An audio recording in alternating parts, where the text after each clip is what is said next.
I was going over this with a few investors that were talking about investing in multifamily real estate, and we were talking about the issue right now with the debt market and the real estate market, and why if you're going to invest in something, if you're going to have debt on it, you want to have fixed debt. Here's why.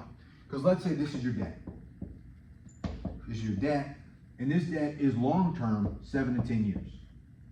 Let's say we have 7 to 10 year debt on a multifamily real estate. Now, when you get this property, right, so this is the asset, the value of your asset should continue to go up. It is not going to keep up with your debt, right? So let's say we bought this property. This is year 1, year 2, year 3, year 4, year 5. You get what I'm saying? And this is going to continue to happen. Your asset value is going to continue to go up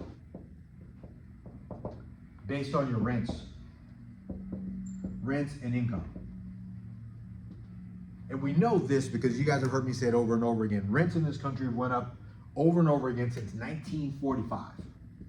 1945, an average of 8 to 9% a year. Now it's went up higher than that, but that's on the average. So if your rents are going to continue to go up, but your debt is going to continue to stay flat, over time, this debt starts to actually get paid down, right? Because the debt's, I mean, even though it's a fixed debt, the interest rate is fixed.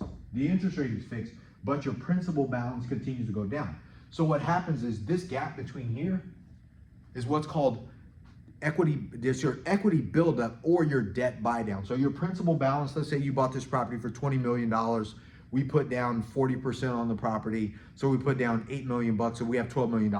So during this time frame, right, this $12 million is actually going down. Your principal balance of the $12 million is going down, while the equity of the $8 million is going up, because our income, the $8 million that we put down is going up in value, the equity part, because the rents are continuing to go up. So at some point, let's say we raise the rent in this property. Now the property, we bought it for $20 million. Let's say now it's worth, let's just say 25 million. Let's just say it's worth 25 million. We didn't go to full term of 10 years. Let's just say we only went a couple of years, but we've been increasing the rents, managing the property right, making sure our management company takes care of the tenants, and it's worth 25. Now, during this time, the value of the properties went up here, but our debt may have dropped by $10 million over time. So now, even though we put $8 million in, the debt on here is 10. We don't, you get what I'm saying? So now we have this additional money. So we have made $5 million. So now our equity is $13 million. And oh, by the way, we only owe $10 million, not the 12, right? So now we're at $15 million on our upside.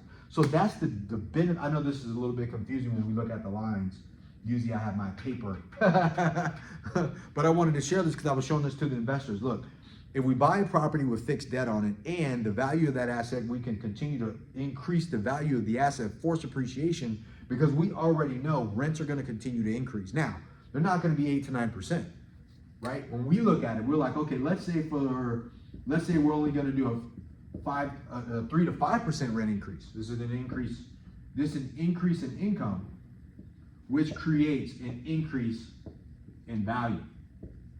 That's how we look at a deal. Now, does it need to do that? We underwrite for the worst case scenario. Let's say for 2 years we get no rental increase, and then all of a sudden in year 3 we get a big bang. Are we okay with that? Let's say we go for 2 years or 3 years with no rental increase and we don't get any rental increase on the property and we move into break even. Do we still want this asset in our portfolio? Is it worth holding on to while the tenants, because remember, the tenants are paying for the debt, the insurance, the taxes, all the expenses, they're paying for everything. It's not the investors, it's not us or anything like that. It's the tenants that are doing this, which is why you got to get a great asset in a great location in a great market for a long hold period, because we know that we're doing these things. We're increasing our equity position, and we're also buying down the debt. If we don't have interest only, we're probably going to have principal and interest only, or we're going to start off at interest only, and at some point it will kick over. But the goal here is to get, like I said, 7 to 10 year fixed debt. If we get a 7 to 10 year fixed interest only loan, boom, that's a great deal. Some people say not to do that, but if you're going to put down more money, if you're going to put down 40% or 45% on a deal, that is you buying down the principal, and you're buying down the principal and interest on that loan by doing it on the front end instead of doing it spread out over time. It just depends on where you want to do it. So this is valuable for this one thing, and I'm going to get back to this. the whole purpose of this is just kind of showing, look, if you're going to buy an asset, make sure you invest in the right asset in the right location at the right time, knowing that if you have good debt on this asset. Right now, the debt market's not that friendly. Jerome Powell from the Feds did not lower the rates today. So that means the interest rates are staying the same based on what he called the risk of stagflation, meaning that the market is not moving as fast as they would like it to be. The economic may become stationary, but the increase in inflation of value and cost of goods are going to continue to go up. Fancy word for things are going to stay the same, but the values are going to go up and stuff, and nobody's going to be able to afford it. But anyways, the point is this. If you're an investor, your goal is, and I'm going to write this down, your goal is to be able to invest in a great asset in a great location over long periods of time. The whole point of this was invest in something over long periods of time, so you get what I'm getting ready to let you guys know right now. I'm not going to erase this whole thing. I'm just going to get after this one part, right? Because you're going to get paid as an investor based on these things. Number one, capital preservation. I'm just going to write, hold on, a misspelling here. Hold tight. Capital preservation. Number two, it's going to be cash flow. Because like we said, this thing made sense. This thing over here made sense because the tenants were paying for it, right? The tenants are paying it all out. You're getting cash flow every month as an investor. You're getting a drip. You're not going to get a major drip. You don't want a major drip, right? You want a little bit of drip while you wait for this next one, number three, which is appreciation. Now, you can control appreciation because like we talked about, we're looking to increase the income of the asset, whether that's rent, pet fees, cutting down on the people not paying on time, making sure that when people move out, and not us, right? We have a third-party property management company, making sure that people renew and people stay and we are able to increase the rent, or if they leave, we can renovate any units, bring them up to snuff if they're not already renovated because they're newer assets, and we put in new people at this new rental rate and they enjoy it and they set the mark for what's going to be happening. That's how we're going to increase the income. Number four, this is the ways that you're going to be getting paid as an investor. This is how people become multimillionaires in real estate, right? The tax advantages. I'll just write tax advantage. Tax advantage, close enough. Because I'm trying to go quick here. Right? The tax advantages, you get paid for the tax advantages. So right now, I know Trump just introduced his big beautiful tax bill, and some portions of that bill, they include not taxing Social Security, not taxing tips, but on the bigger scope of that, it's bringing back the accelerated depreciation or the depreciation over big assets like real estate, private jets, like you see here in our office, things like that. So all of that stuff is coming back to you. So that's an advantage for you as a real estate investor because that offsets the income. So let's say you're getting cash flow, the tax advantage of that real estate getting passed back to you because you're a partner, you may get to not pay taxes on that money you receive, and it may offset some other income from your business and or your job or your employment. All right. And number five, the other way is inflation. Right? So the investment that you are in actually keeps up with inflation. So let's say you're earning 5% a year on your money, but inflation is 3% a year on your money. That's a 2% increase on your money. It's keeping up with inflation. And oh, by the way, because inflation is happening in the market right now, it also boosts the value of the asset. It's lift in appreciation because inflation matters when you have a real asset. Stocks, paper assets doesn't matter as much. Real estate, because it's a real asset, if you're in a real asset, you definitely want inflation, right? You want things to inflate. Steel, brick, stone, glass, labor cost, all of those things matter, and that makes the value of your asset go up because it's an inflationary asset that keeps up with inflation while your asset's making more money and becoming more valuable without you pushing on it all the time. All right. So these are the things we look at, like we talked about first.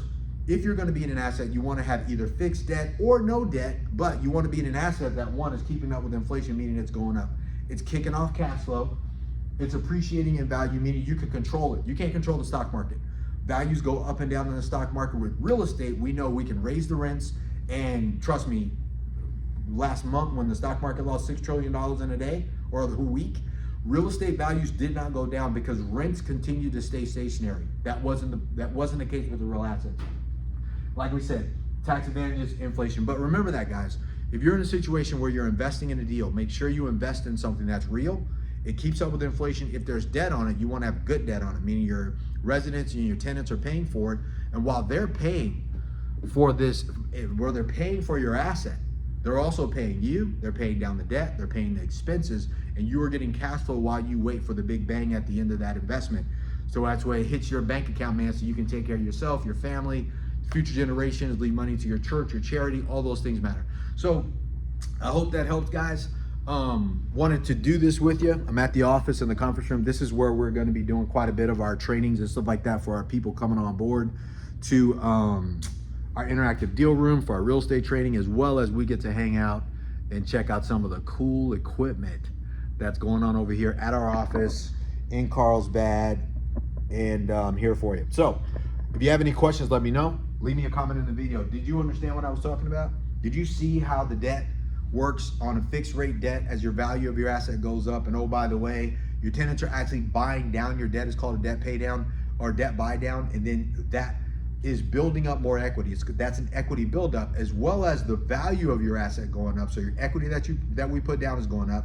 Then we have less debt on the principal balance. So that's actually getting added up to our equity piece too. So we're making a double bang, really a triple bang. Let's go. So anyways, like this video, share this video, comment on this video. Let me know what you got from it. Let me know if this made sense. I mean, I know I erased it, but you'll get it. Just play it back. As well as the things that we look for, all the different ways you as an investor gets paid. And oh, by the way, man, what do you guys think about that gray jet? Which one would you rather have? The gray one back there or the white one right here? Gray or white? I don't know, man. I think that gray one's nice. Can you see it? I can see it. That's cool. Anyways, let me know what you guys think. I appreciate you. Like this video, share the video, comment on the video, leave it a thumbs up or leave it a thumbs down. Don't be a hater and a hider at the same time. Either way, I'm here for you. I want it all, man. Leave it in the comments. Share what you want to learn next. I know I talk about this a lot, but I do this so you get it. I try to keep it simple for you guys. Real estate is the most simple, most sophisticated investment on the planet, and that is the #1 wealth maker, generational wealth for you, your family, and all the people you love and care about, man. Let's get after it. Let's go. Boom.